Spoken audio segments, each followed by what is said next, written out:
Okay, so Chicago is going to be a frontline city, and it's going to be very interesting to see how the factions and groups and people will play out. Now, I mentioned that there's going to be three different factions. Correction, there's going to probably be more. So I made a mistake and I was wrong. And I had some people, pointing out to me because there's going to be a lot of groups here. First of all, there's going to be the politicians, the Democrat and Republican politicians in the great state of Illinois. You're going to have the Washington, D.C. Democrats and Republicans who are also going to be looking over what's happening in Chicago.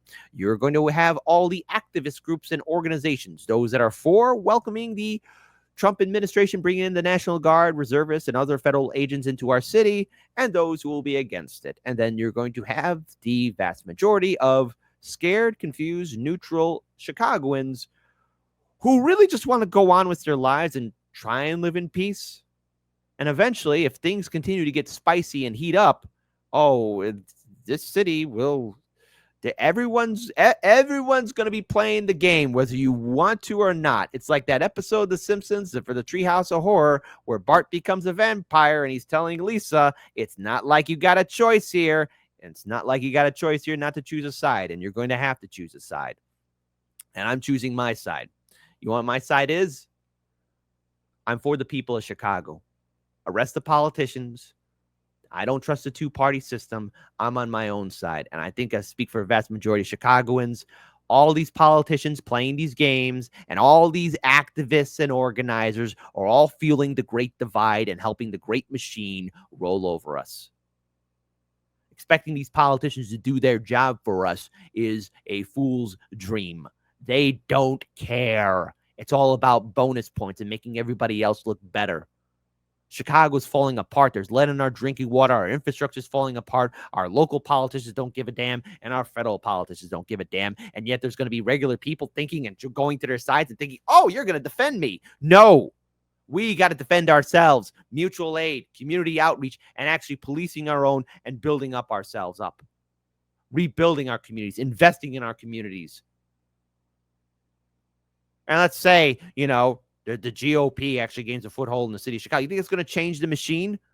One of my viewers corrected me in a live stream and said, hey, Kit, you're talking about the Democrat machine. It's not a Democrat machine. It's a machine. And I want to give a shout out to Dr. Nick. He's right. It's a machine. It's a machine. It's a political machine. They're not going to dismantle it. They'll just paint it red or blue, whatever color wins in the end, but people get screwed over. So here we have Governor J.B. Pritzker. Governor J.B. Pritzker telling Trump he's not wanted. Okay, great. Donald Trump wants to use the military to occupy a U.S. city, punish his dissidents, and score political points.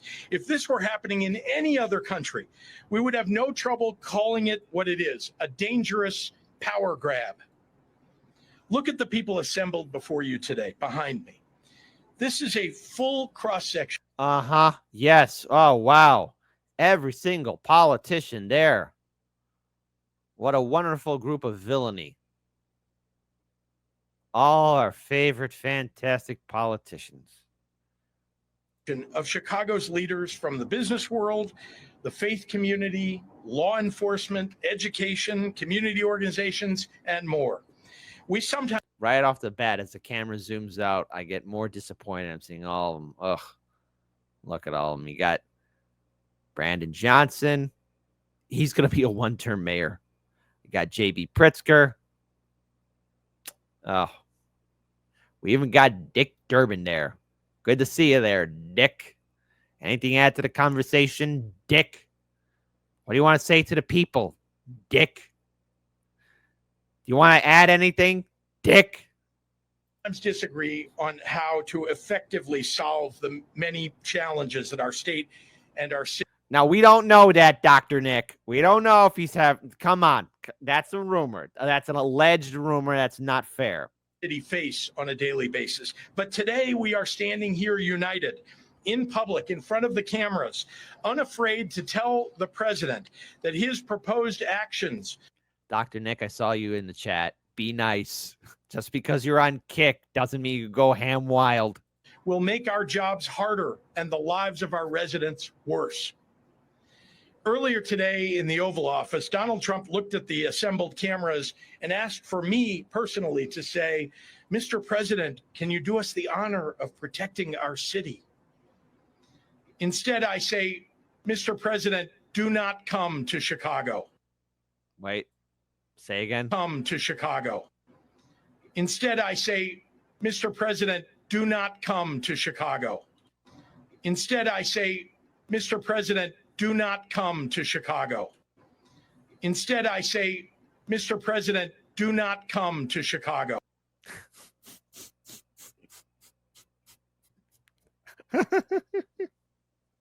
I know. I need to be more mature. What do you want from me, folks? Listen. I'm allowed to be a little crazy, okay? Do not come. Do not come.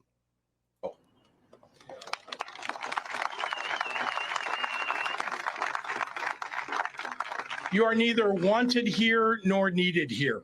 Your remarks about this effort over the last several weeks have betrayed a continuing slip in your mental faculties and are not fit for the auspicious office that you occupy. Most alarming, you seem to lack any appropriate concern as our commander-in-chief for the members of the military that you would so callously deploy as pawns in your ever more alarming grabs for power. And now, of course, this would not be Chicago without our also fantastic mayor, Mayor Brandon Johnson. Good afternoon, everyone. Thank you to all of the state, local, county leaders that are here with us today. So let's just get to the facts. Over the past 2 years, we have seen significant reductions in crime and violence. In the last year alone, we have seen more than a 30% decline in homicides. Let me say that again. We've reduced homicides in 1 year by almost a third.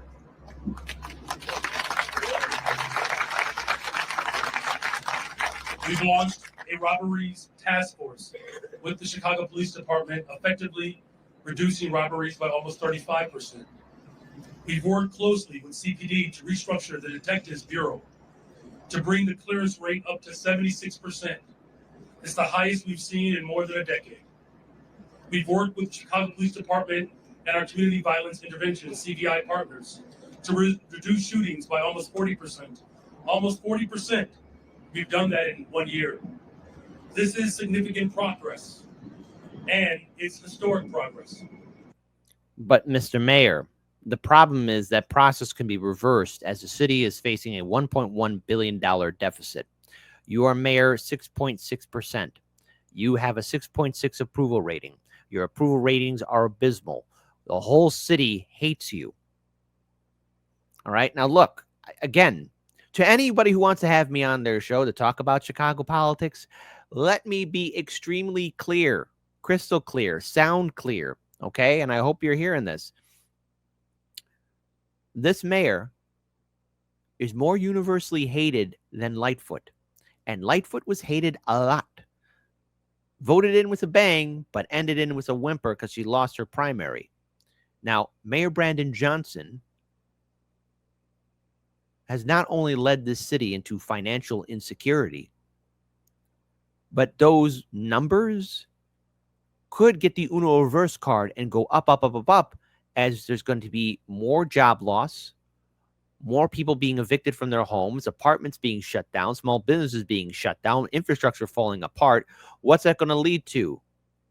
More crime, lack of abuse, more increased abuse of political power to crushing the people. So this is actually a recipe for disaster. You're spouting out numbers that don't have much relevance. We've had the safest April in the city of Chicago since 1962. More than 6 decades.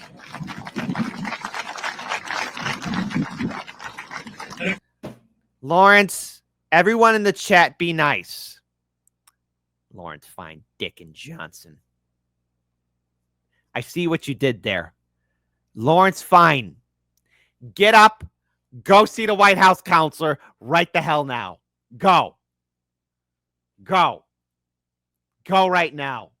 Go. Dick and Johnson. Did anybody find that funny in the live stream chat? Type 1 for no, Kit. That was not funny. This is a serious matter. Type 2, I'm laughing my ass off. I wonder how many twos will be in the chat. According to FBI data, Chicago is not in the top 25 of the most dangerous cities in the United States. These facts are indisputable and widely acknowledged. Yet there are those who want to twist our words to make it seem as though we think that our job is finished. So let me be perfectly clear. Our work to make our city safer still continues. And while we have made progress, that doesn't mean that we will rest. In fact, we know that we have more work to do. And that work is what wakes me up every single day. It's what I think about before I go to bed. That is our focus every single day, and it will continue to be our top priority until Chicagoans feel safe in their neighborhoods, regardless of their zip codes. We cannot call ourselves a safe city until every Chicagoan in our beloved city feels safe, whether you live in Austin or North Lawndale or South Shore. Every single Chicagoan deserves to feel safe. There are those who might ask if we have seen consistent historic reductions in crime and violence across our city over the past 2 years, and if we are not even in the top 25 most dangerous cities, then why are we now being targeted by the Trump administration for a military occupation? I can tell you why. Revenge. I mean, if I want to break it down simply, if I want to be that much of an egomaniac here, and be speculative, the answer is simple: revenge. And look, I said it throughout the entire time of 2020 up until 2024. I kept telling liberals and Democrats, you guys that are cheerleading all this lawfare against Trump, you better hope you got strong prosecutors. You better hope that these prosecutors are squeaky clean. You better hope that these prosecutors know what they're doing. You better hope that they don't bungle the ball, drop the ball, or anything else. You better hope they got all their I's dotted and their T's crossed, because if you don't, Trump's going to be an animal against you, and he's going to come after you, and he will attack. And you better hope that you got everything, all your ducks in a row. And they didn't. They didn't. To quote Chrissy from The Sopranos. Now, why is Chicago going to be a target for his revenge? Well, Chicago, number one, Democrat city. Bedoy. Everybody knows that. Everybody. Come on. Number two, it's a central hub for Democrats to rally around. And you got a lot of high-profile leaders and potential future leaders of the Democrat Party.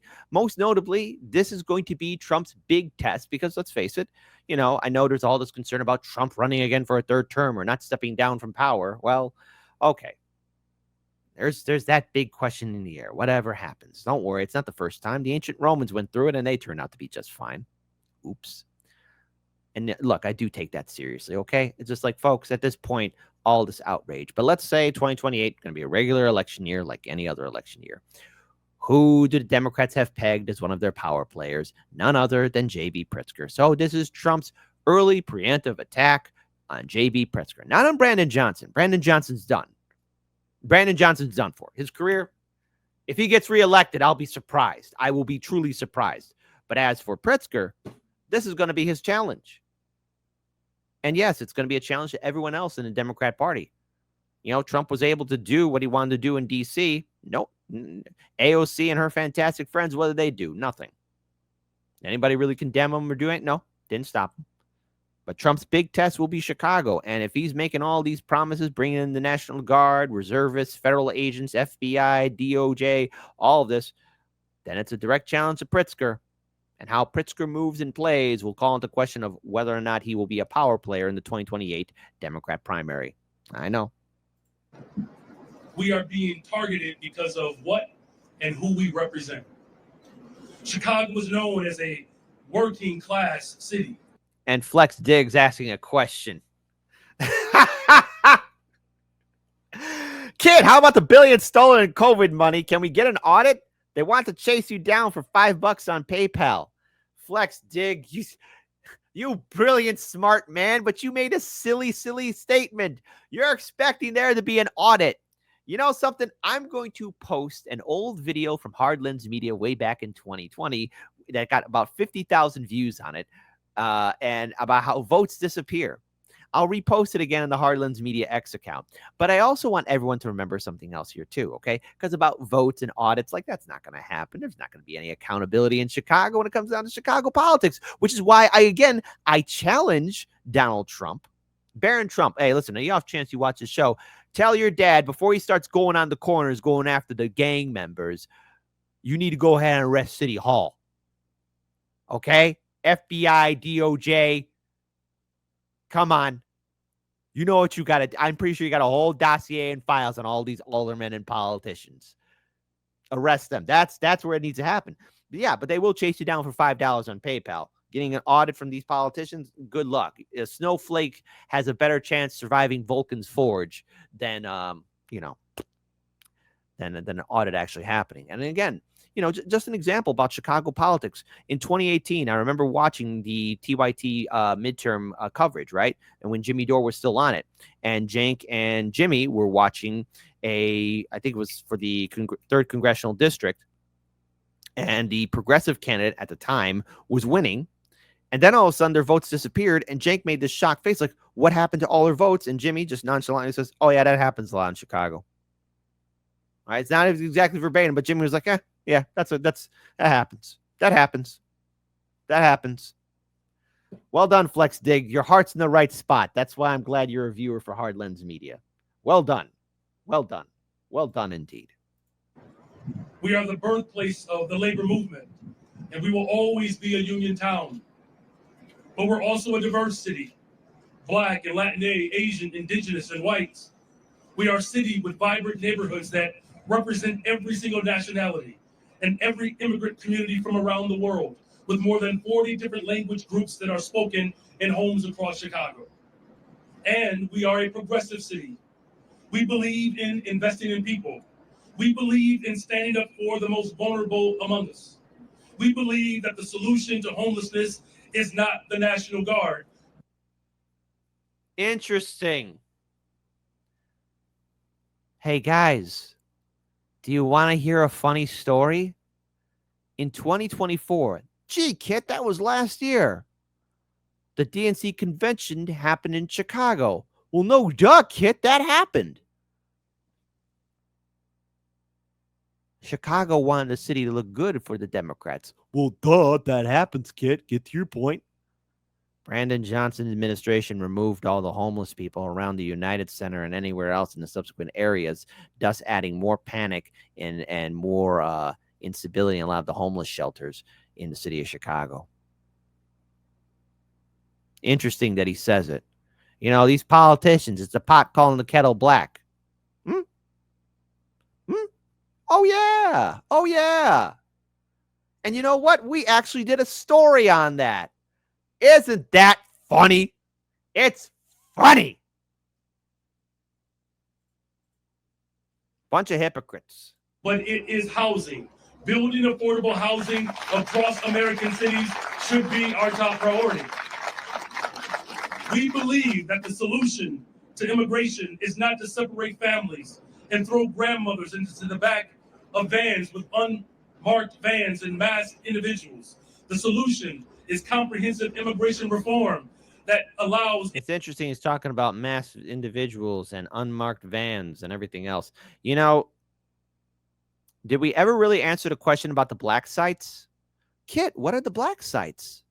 Why, that's where, well, in rare cases, a criminal would be taken there and be interrogated. But most of the time, they were innocent people who were interrogated and tortured.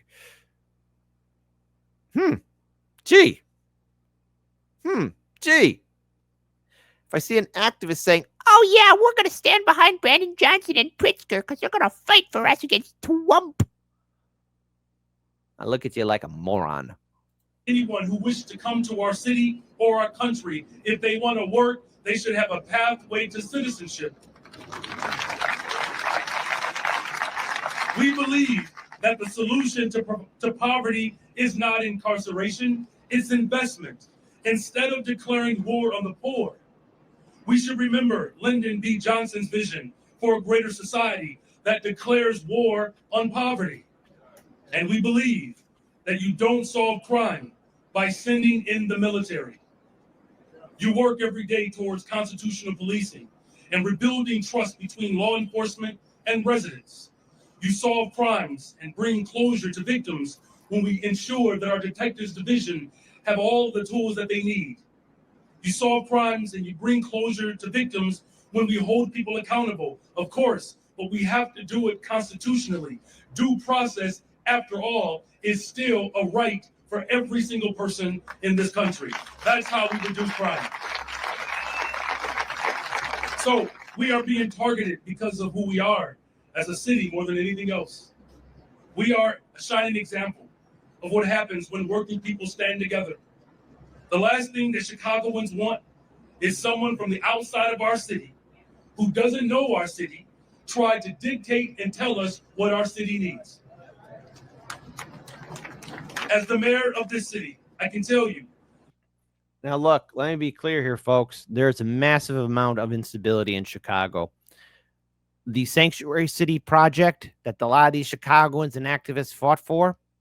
Look, I feel sorry for the kids, most notably, okay? The migrant kids, I feel very sorry for them because they've been put in a situation that is out of their control. But the migrant situation, the shelters in Chicago was a bad idea. And anytime we brought it up and asked serious questions like, hey, number one, can the city afford it? Number two, is there going to be enough resources going around for regular Chicagoans? And number three, is there going to be some safety? Because I at least, here's my big old heart, my big weakness. I want to see everybody succeed. I want to see everybody succeed. I want us all to live beautiful lives. But I got to tell you, the answers I got when Hardlands Media asked those activists, magically they're back now that Biden's not in office. Oh, don't worry. We have a plan. It's a little complicated, but we have a plan. They have a plan. And number two, oh, you sound like a Trump supporter. You must be racist. Or number three, I'll never forget it. It's my personal favorite one. I'll never forget this one. Because you know what? The activist community here, there's some that actually do good work. Vast majority of them, just LARPing, cosplaying. I'll never forget this one. I asked the question. I asked that same question, and they were like,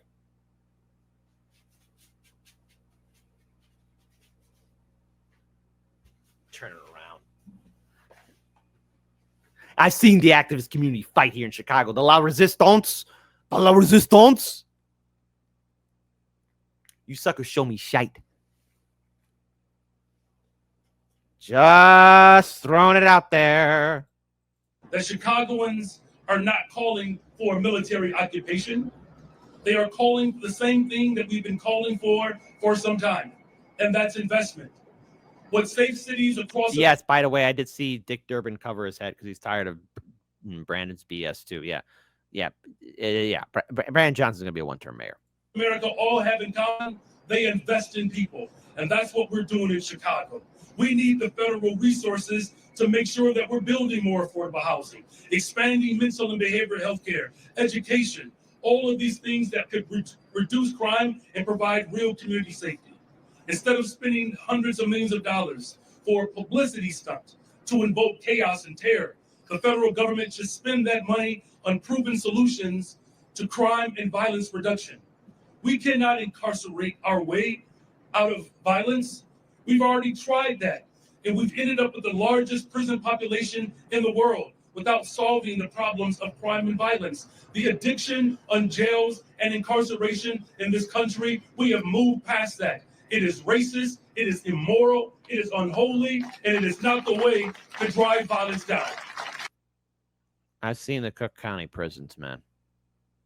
You're one to talk, buddy. One to talk. So I know. Politicians. I want to give it another perspective. Now, there's very few people in Chicago that I call the dauntless few or actually, can actually do some good in the city. And, we've had this person on the show before, Jamal Green. He's a philanthropist. He ran as an independent. He's done a lot of good work. And so I want to just cleanse the palate here for a second and get his perspective here, okay? Because enough of Brandon Johnson, enough of Pritzker, enough of Trump. All right, I've sat back and I've watched everybody have their statements about violence in Chicago and Donald Trump bringing troops. And I'm going to tell you where I stand. And if you know me, you already know where I stand. But let me first get this out. I am sick and tired of hearing Brandon Johnson and his paid comrades to go around saying violence is low to try to pad his record. It is utter bullshit, and it is a disrespect to our seniors who are being shot up in front of their senior buildings, to our children who are being shot up walking to school. It is a disrespect to all of the families that are constantly being shot each and every day. Chicago has a violence problem. And the only reason why violence is down a little bit is because violence went up during COVID. People lost their jobs. COVID had folks in the house, economic insecurity. We know why violence was high during COVID. It was higher in every city around the country. So now that folks are back to work and we are post-COVID, violence have come down a bit. But if you look at right before COVID, where 500 people were killed in 2019 and over 2,000 people were shot, we're right back at those numbers. Almost 300 people have been shot this year, and 300 people have been killed this year, and 1,300 people have been shot. That means that we're on par to go back to the numbers where we were before COVID happened. So stop this bullshit rhetoric. Now again, he's correct. Don't mean to be pausing here, but he's absolutely correct. All right. Brandon Johnson is just right now hoping that these numbers still remain low, but they're going to be going up, up, up, up, up, up. And supposedly, again, 2027 is the next city election. His term will be up. In my opinion, he's a one-term mayor. What do we do about it? Do we occupy our city with military forces? No, that's not the answer. But we do need federal intervention. We do need task force. We do need Donald Trump to work with our government so that we can deploy as much resources as possible so that we can clean our streets up. But that's going to take for our corrupt politicians to want to work with every level of government. And they don't want to. You know why? Because violence pays. Violence makes it a topic where people can go out and say, well, I'll decrease violence a few percent, vote for me again, and keep getting campaign donations and keep getting kickbacks from all of their friends that they're patting their pockets for while they're in office. Let's talk about this. In the last 20 years, while 22,000 people have been shot and over 10,000 people have been killed in the city of Chicago in the last 20 years, they have spent $7 to $10 billion on politics, on political campaigns from state to local, all the way down. $7 to $10 billion. They spent $1 billion on violence intervention. They just spent $1 billion in the city of Chicago on migrants alone in 3 years, from 2022 to 2025. So when they talk about actually doing something about violence, none of them motherfuckers have ever sat down and actually did what they were supposed to do to get our communities together. So this is about politics. This is not about you. This is not about the people in communities. They need to stop playing politics, work with the man, or he gonna come in and run all over you. I'll also go on to say this: arrest the politicians in City Hall. You want to arrest politicians in City Hall. That's where the crime is at. That's where the criminals are at. That's where the overlords are at. That's where the bosses are at. City Hall, City Hall, City Hall. Donald Trump or Barron Trump, hey, listen very carefully. You better tell your pops that's where it's at. If I don't see the Blues Brothers scene where the National Guard and the police and the Sheriff's Department in front of City Hall, go inside City Hall, I don't want to hear about it. If I don't see those politicians all being dragged out in handcuffs, I don't want to hear about it. Because these politicians don't want to work. No, Donald Trump, these politicians, none of them want to work. So, yes, is Chicago going to be a war zone? Is it going to be a hotbed of politics and commentary? And is there a chance for content gold? You know what? Yes, there's gold in these hills. Will we still be around? Who knows? If I get a knock the door, political police. That's the end of Hard Lens Media. Hey, it's the end of Hard Lens Media. But know this, we will be speaking here, and I got my little birds who'll be whispering in my ear, telling me all sorts of wonderful things. That's right. I got a whole little spy network out there. They be flying. They be singing. They be dancing. They be telling me things. But until then, folks, Do I think that this military intervention into Chicago is going to lead to success? It might look like it, but if you don't take down the politicians, if you don't take them down, the main core heart of the corruption, I don't want to hear it, because it's going to regrow again. It'll be here again in mass. And this time, no bullying or busting down or sending National Guard will fix it, because it will always keep coming back more and more and more. I'm going to give John Michael, gave us a super chat here, the final word. I don't think bringing in the National Guard is the right move. They need more cops on the streets. Sadly, it's the only way to fix it. I'd go on to say that, hey, invest in our communities, community outreach, support mutual aid groups. That's something else there, too, that could be done. I hope so. But Hardlands Media will be talking more about this. We'll be on the ground, and we'll be reaching out to a lot of our allies. And as for the activists who are going to be protesting against Trump at Trump Tower, you always were mediocre. I just didn't think you guys would go ahead and form a shield wall around these politicians. Your embarrassment has reached its final conclusion. Keep on doing a protest. Hey, hey, ho, ho, Donald Trump, he's got to go.